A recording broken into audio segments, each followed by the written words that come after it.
Une vidéo pour critiquer sans détour les taxes américaines en insistant bien sur leurs conséquences, tel un effet domino, ça peut paraître de bonne guerre. Puis le pire survient.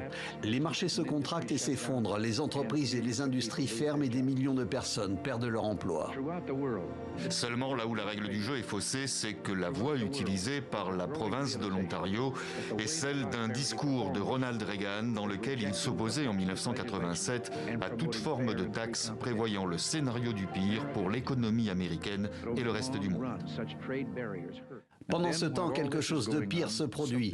Des droits de douane élevés entraînent inévitablement des représailles de la part de pays étrangers et le déclenchement de guerres commerciales féroces.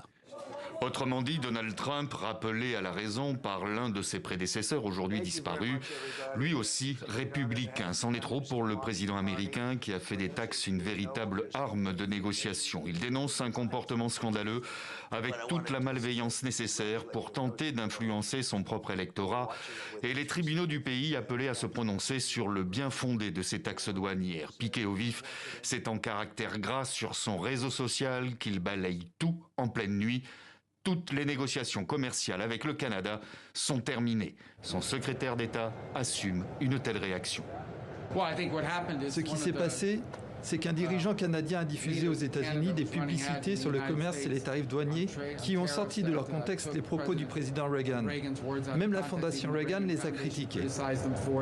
La Fondation Ronald Reagan, justement, précise qu'elle n'a donné aucun accord, dénonce un détournement du discours original, qu'elle invite à visionner dans son intégralité sur son site internet.